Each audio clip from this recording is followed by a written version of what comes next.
Bueno, buenos días. Primero que nada, darle las gracias a los pastores, a los líderes de la iglesia, a toda la congregación, porque sé lo que significan todos ustedes para ellos y les doy las gracias por la oportunidad de dejarme estar de este lado hoy.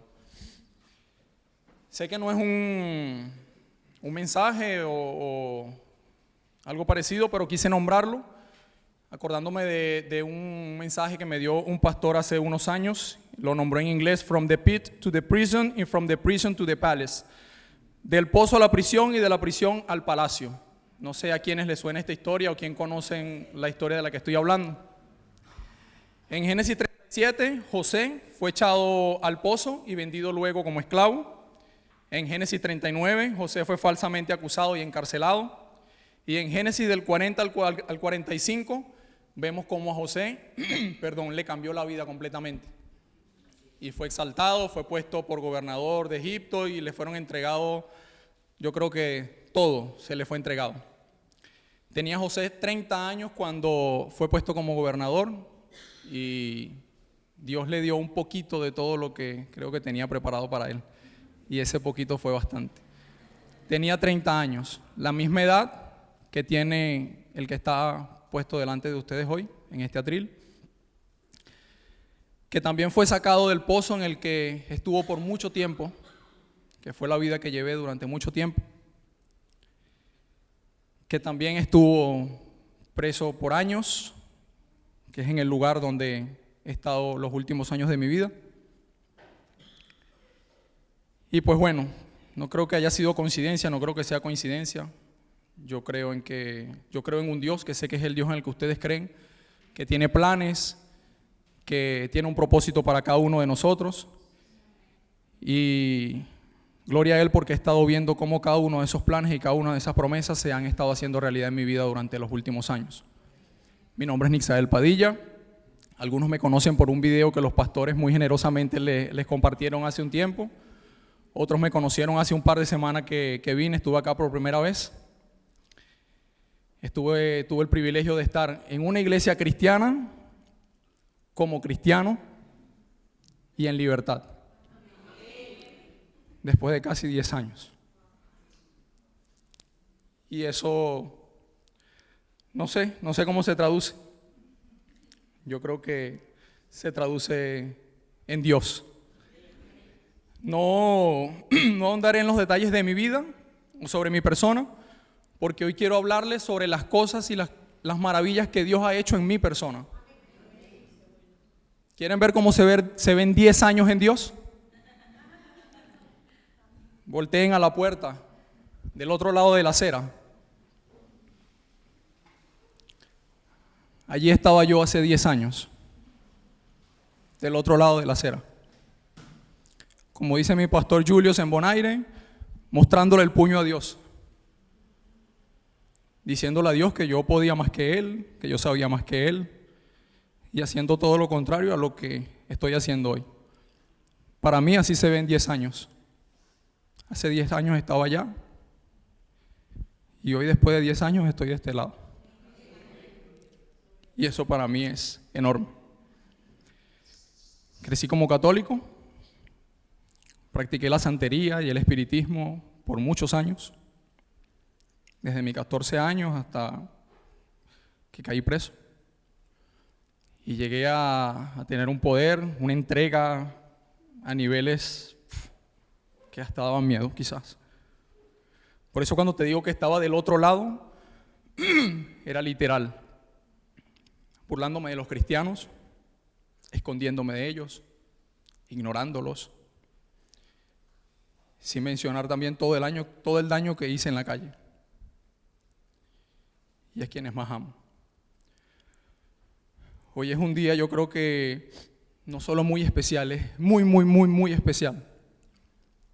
Porque hace una semana vine acá solo, pero hoy me acompañan pedacitos de mi corazón, que son mi vida entera. Hoy está mi hermano, mi padre, su pareja, su hija. Y sé que por esas cámaras está viendo mi mamá, mi abuela, parte de mi familia.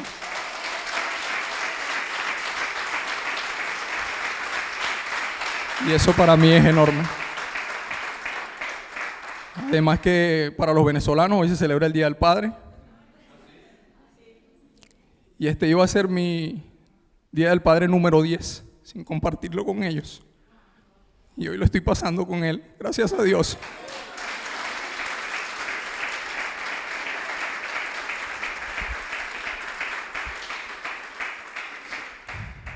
Me sentenciaron a 17 años de prisión en el año 2016. No fue fácil escuchar esa cifra. Y menos porque antes de esa cifra tuve que escuchar que querían sentenciarme a 25 años. Fue duro, porque el día que escuché eso, estaba mi mamá y mi papá en esa sala de juicio. Y no pude ni siquiera voltear a verlos. No supe qué hacer cuando escuché, me temblaban las piernas, no podía ponerme de pie. Pero voy a regresar un poquito antes de esa fecha, porque cuando caí preso, tenía 20 años de edad, estuve haciendo muchas cosas desde muy joven, cosas que no podía hacer, cosas que no debía hacer, pero que hoy por hoy entiendo que eran parte de un propósito divino, que eran parte de un plan que era más grande que todos los planes que pude haber tenido, que incluso que tengo hoy en día. Cuando caí preso, la vida me cambió por completo. Comencé a entender y a ver cosas de otra manera. Recuerdo que sí, entré a la prisión siendo un practicante de la santería, un religioso de la santería. Y sentía que tenía el poder de hacer y deshacer y que nada me sucediera. Pero resulta que hay uno más poderoso, resulta que hay uno más grande, resulta que hay uno con planes más enormes y más maravillosos. Cuando caí preso, recuerdo muy bien que en medio de todo ese shock en el que estaba viviendo, estaba pasando por una depresión enorme, por una decepción enorme, por una desesperanza, por momentos de oscuridad. Y sumado a eso, había muchas personas que me decían que no iba a salir vivo de la prisión, que quizás no volvería a pisar mi país, que iba a salir con bastón de la prisión. Y era fuerte. Me derrumbaba todos los días, porque ya no sabía a quién orarle, no sabía a quién pedirle, no sabía qué hacer, no sabía dónde buscar refugio. Y recuerdo que el caso fue tan grave, lo que sucedió fue tan grave que nos pusieron en una, muchas gracias, en una incomunicación total, en holandés se dice beperking. No podía tener comunicación con el exterior, no podía reunirme con otras personas de la prisión y no podía ir a la iglesia. Y eso me estaba pesando mucho más que cualquier otra cosa. Recuerdo un día que me levanté con unas ganas enormes de ir a la iglesia. Ese día me levanté diciéndole a Dios que necesitaba respirar, necesitaba sentir algo. Y ese día había culto, porque iba a la iglesia cristiana allí, y resulta que yo me vestí, estaba listo para ir a la iglesia, y cuando llegué a la puerta, el funcionario me puso la mano y me dijo, ¿para dónde vas? Yo le dije, voy a la iglesia. Me dijo, tú no puedes salir, no puedes cruzar esa puerta, no puedes encontrarte con los demás de tu caso, olvídate de eso, tú sabes que no puedes. Volví a la celda, me tiré al suelo a llorar,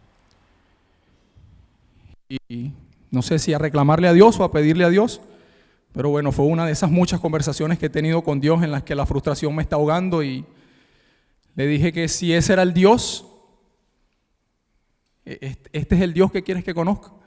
Mírame cómo estoy, no puedo más, me estoy asfixiando, me estoy ahogando, necesito salir de aquí. Vino mi mentor, un funcionario, se sentó a hablar conmigo, me preguntó qué pasaba porque me vio allí llorando, tirado en la celda, todo el mundo pasaba y me veía allí. Y le expliqué, le dije que tenía la necesidad de ir a la iglesia, que algo me decía que yo tenía que ir a ese lugar. Era una iglesia pequeña, quizás una cuarta parte de este lugar. Y él me dijo, sabes que no puedes, además yo soy nuevo, no puedo hacer nada por ayudarte. Y yo le supliqué que por favor hiciera algo. Me dijo, sabes, ya vengo, voy a ver qué puedo hacer por ti.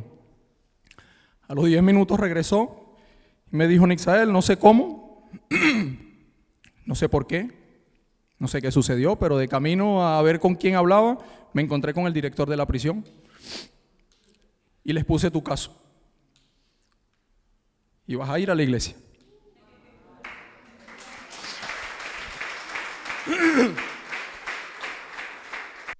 Me dijo, solo que tienes que esperar que todos los que están en el culto se vayan porque sabes que no puedes tener comunicación con nadie. Le dije, no importa, yo no necesito ir allí a hablar con nadie, yo solo quiero ir a la iglesia. Después de una hora me dijo, vamos, arréglate, lávate la cara y vamos a la iglesia. Recuerdo que desde que salí del módulo, algo comenzó a suceder en mí. Me comencé a sentir nervioso, quizás tan nervioso como estoy ahora. Comencé a temblar. Y mientras más me acercaba a la iglesia, me comenzaron a temblar las piernas. No entendía el por qué. Cuando se abrió la primera puerta de la iglesia, ya las piernas no la aguantaba. Y en el momento en el que se abrió la segunda puerta de la iglesia, tenía dos puertas, una para aislar el sonido y otra para la entrada. Recuerdo que di un paso dentro de la iglesia y al dar el segundo paso no aguanté más y caí de rodillas. No sabía qué me pasaba, estaba incontrolable, comencé a temblar como loco. Y los hermanos que estaban allí esperándome se acercaron, todos me abrazaron y comenzaron a orar. En ese momento no lo entendía. Y fue luego cuando entendí que quien me estaba esperando ahí dentro de esa iglesia era más grande que el que había dicho que no podía ir a la iglesia. Era más grande que el juez. Era más grande que mi caso, era más grande que mi sentencia, era más grande que todo.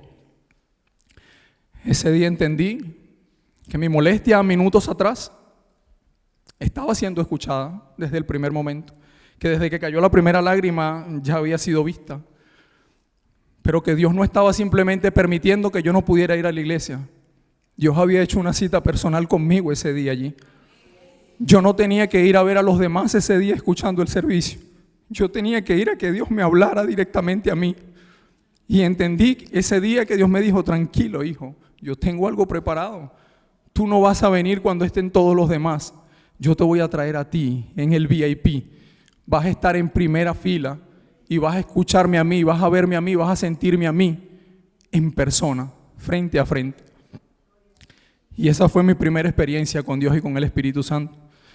Ese día entendí que era el Espíritu Santo mismo, Dios que me estaba esperando en ese lugar. Porque nunca antes, en la santería y en todo lo que viví, había sentido tanto poder y tanta fuerza. Nunca antes nada ni nadie me hizo caer de rodillas, temblando, llorando, incontrolable, y sintiendo que verdaderamente y finalmente había encontrado lo que por años debía haber encontrado y no lo hice. Desde ese día en adelante comencé a entender que había algo más grande, que las cosas se podían hacer de otra manera y que Dios no solo me estuvo acompañando desde antes de que todo esto sucediera, sino que estaba allí y que su promesa iba a ser continuada, que aún después de ese momento venían más encuentros con Él, más bendiciones y más promesas que se iban a hacer realidad, como ha ido sucediendo en todos estos años. Recuerdo que llegué ese día al módulo y pude llamar a mi mamá, algo que no había podido hacer antes. Y una de las cosas que le dije fue, mamá, por favor agarre mis collares de la santería, agarre todos los santos, todo lo que tenía allí, todo el altar, todo lo demás, y póngalo en una caja y bótelo. Bótelo lejos. Porque eso tiene que quedar atrás. Y de hoy en adelante las cosas van a ser diferentes. Mi mamá me preguntó, ¿estás seguro, hijo? Yo le dije, más que seguro. Métalo todo en una caja y bótelo. Ya no quiero saber más nada de eso. Ese día entendí que el Dios que iba a cambiar mi vida, lo había conocido ese día en esa iglesia. Gracias.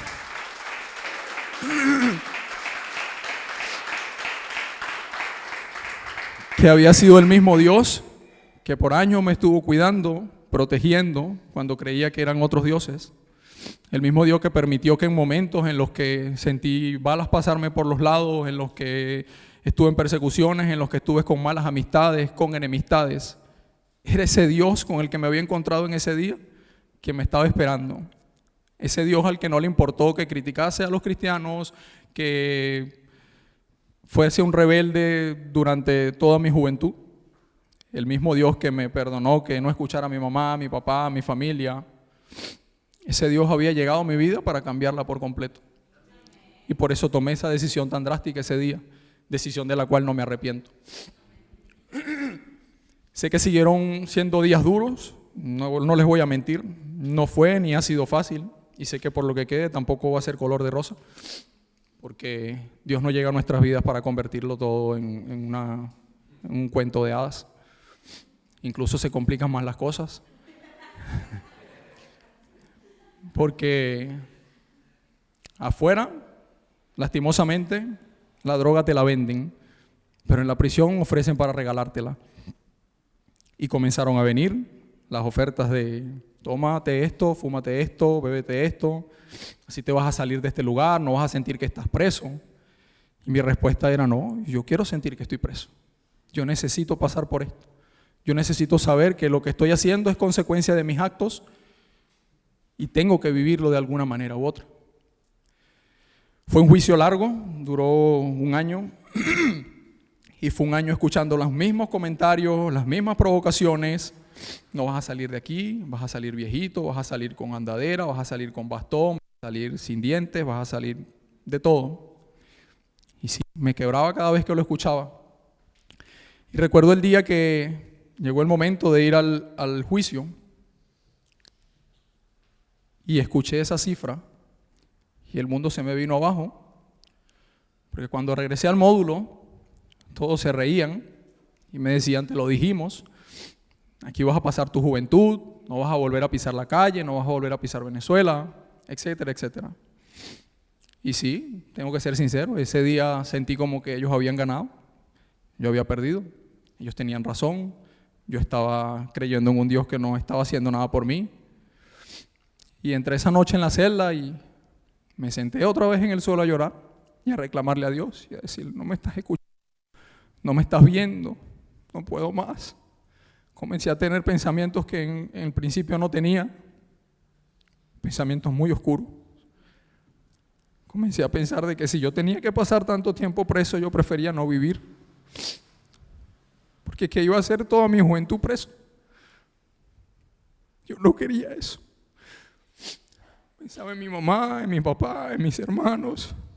Gracias. En mi sobrino.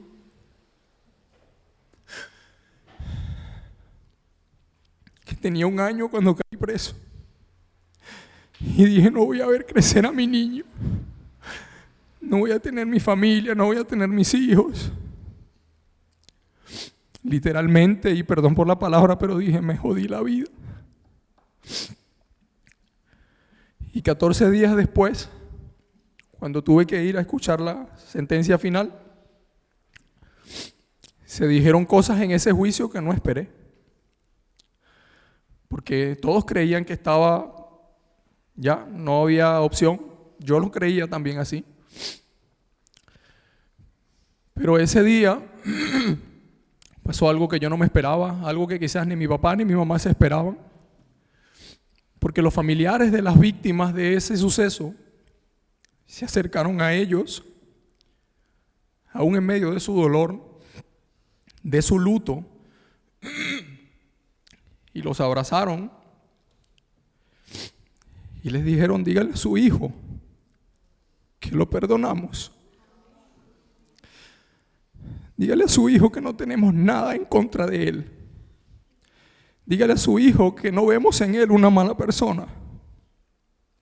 Dígale a su hijo que se siente en paz, porque nosotros lo estamos. Y dígale a su hijo que llegado el momento, queremos ir a visitarlo.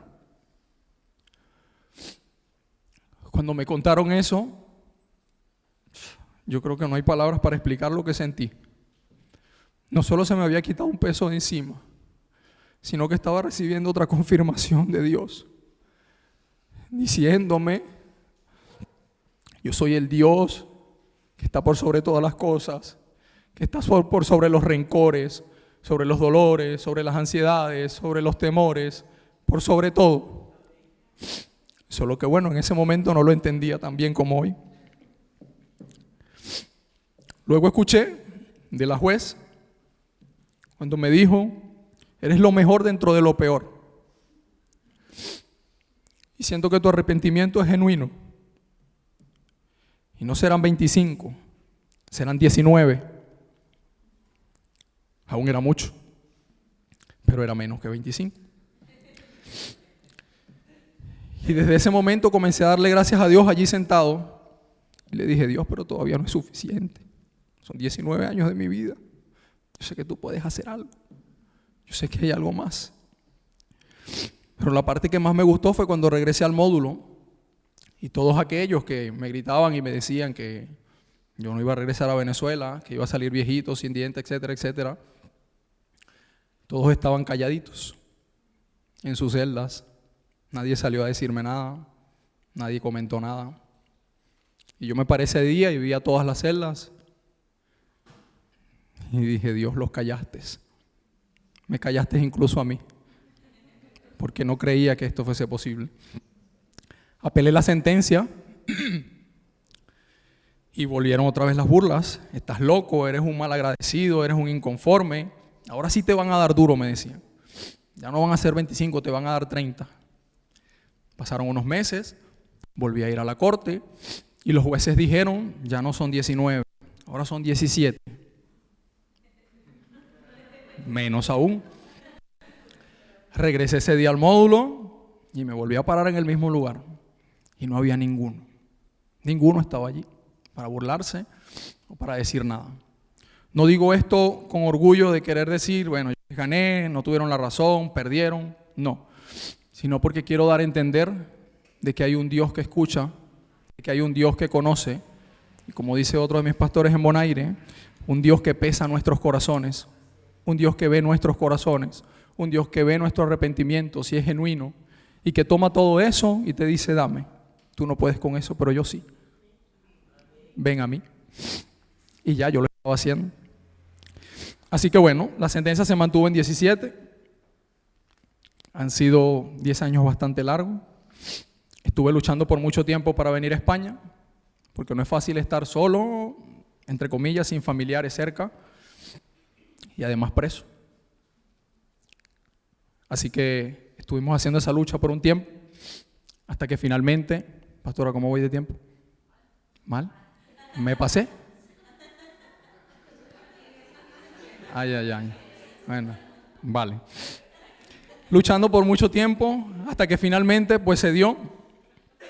Cuando llegué a España y vi el sistema penitenciario español, que es muy diferente al sistema penitenciario holandés, que es de donde vengo, el sistema penitenciario holandés, dije: Dios mío, ¿qué hice? ¿A dónde vine? ¿Qué vine a hacer yo acá? Pero como siempre, Dios tiene respuesta a todas nuestras dudas, a nuestras preguntas, a nuestros miedos, etcétera, etcétera.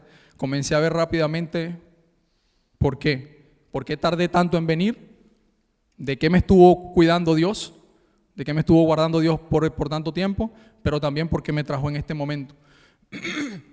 Y comencé a conocer personas que me preguntaban cada vez que les decía: tengo 10 años preso, voy para 10 años preso. ¿Cómo lo has hecho? ¿Cómo pudiste? Si yo tengo 5 meses, 10 meses y ya no aguanto. Y siempre mi respuesta fue la misma: Dios y familia. Es gracias a Dios y a mi familia que hoy puedo decir que aunque caminemos en valle de sombra, hay algo más allá. Es gracias a Dios, a mi familia y a las personas que Dios ha puesto en mi camino durante este tiempo que hoy puedo decir que hay luz al final del túnel, que se pueden hacer las cosas bien, que podemos cambiar nuestras vidas, que no somos lo que hacemos, que no somos las decisiones que tomamos, que no somos por lo que estemos pasando en este momento. Somos mucho más que eso, porque le servimos a un Dios que es mucho más que eso. Y quiero que recuerden eso siempre. Yo no sé por lo que esté pasando cada uno, yo no sé qué esté pasando en la vida de cada uno, pero yo les puedo decir a todos que si hoy estoy aquí de este lado, que si pasé por el pozo, estoy pasando por la prisión y Dios tiene una promesa conmigo que sé que la va a cumplir y la seguirá cumpliendo de ahora en adelante, es porque ese Dios no se olvida de nosotros y es porque podemos hacer las cosas bien. es porque incluso en lugares como ese, donde está supuestamente el desecho de la sociedad, hay cosas buenas, hay personas buenas, y depende de nosotros hacer de ese lugar algo diferente. Y depende de nuestra fe dejar que Dios haga de nosotros algo diferente. Así se vieron 10 años para mí durante este tiempo. Es un honor para mí haber estado delante de ustedes esta mañana y es un honor para mí conocerlo. Me hicieron sentir bienvenido desde el momento en que pisé esta iglesia hace unas semanas y me siento bienvenido hoy también y espero seguirme sintiendo de esa manera. Le agradezco a ustedes dos por la oportunidad. Gracias por escucharme. No se olviden siempre que Dios sigue en control y seguirá en control en todo momento. Y que Dios siempre es bueno y siempre seguirá siendo bueno. Que Dios le bendiga y espero que nos volvamos a ver pronto. Gracias. Y perdón por lo pasado.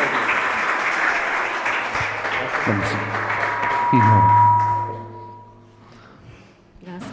Dije 15 minutos, pero no importa. Poner por otro lado.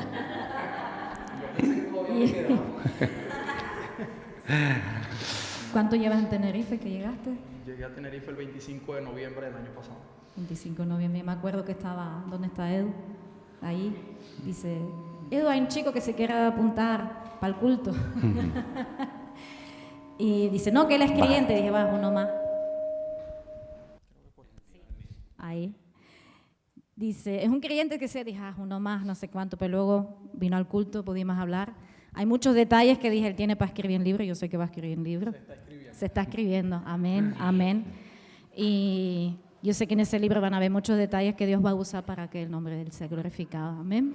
Amén. Gracias por compartir testimonio con nosotros. Es increíble cómo Dios hace las cosas. Nosotros empezamos el culto en la prisión, que fue en octubre o noviembre. ¿Cuándo fue? Noviembre, 1 de noviembre. Como no lo había traído antes y como a veces no entendemos las cosas, pero por eso es importante la oración en el mundo espiritual, por eso es importante seguir perseverando lo que Dios nos dice, porque si hubiese venido antes de noviembre, te hubiese quedado sin culto. Ese ha sido más difícil, ya es difícil y la verdad que Dios prepara todas las cosas cuando uno es dirigido por Dios. Nosotros quisiéramos orar, me gustaría que se pusieran en pie todos, no solamente por Israel, sino por todos aquellos que están en ese cautiverio. Yo le decía a alguien esta semana que alguien que había salido de prisión y había vuelto a prisión, yo le decía, a veces es que no son estas barreras, no son estas rejas. Las rejas más grandes que tenemos que superar son las que están en nuestra mente y muchas veces en nuestro corazón. Son esas rejas que nos atan muchas veces. Por eso hay tanta gente que no está en Tenerife 2, no está en esa prisión, pero están encarceladas, viven vidas encarceladas. Y entiendes cuando Jesús dijo que Él vino a traer libertad al cautivo, vista a los ciegos y a proclamar un tiempo de esperanza, un tiempo de resurrección y un tiempo de vida. Oramos por todos los presos. Antes, ponemos sobre las manos. Este sábado pasado llegamos enteros con la cabeza puesta porque Dios fue grande. Nos olvidamos las Biblias, las canciones, todo se nos quedó en el coche. Bueno, porque todas las semanas vamos y Edu, Isa, está Ricky, está Lili, Andrina. Y hace unas semanas aquí estuvo también Yorley compartiendo la primera parte de su testimonio. Yo sé que va a llegar a esa segunda parte. Ella todavía está a mitad del proceso, pero yo sé que Dios va a hacer. Pero vemos gente como Yorley, gente como Nitzael, uno dice, vale la pena. Amén. Sí. Que sepan que sus oraciones acá afuera están haciendo muchas cosas buenas allá adentro y están sirviendo de mucho y se los agradezco de corazón. Gracias.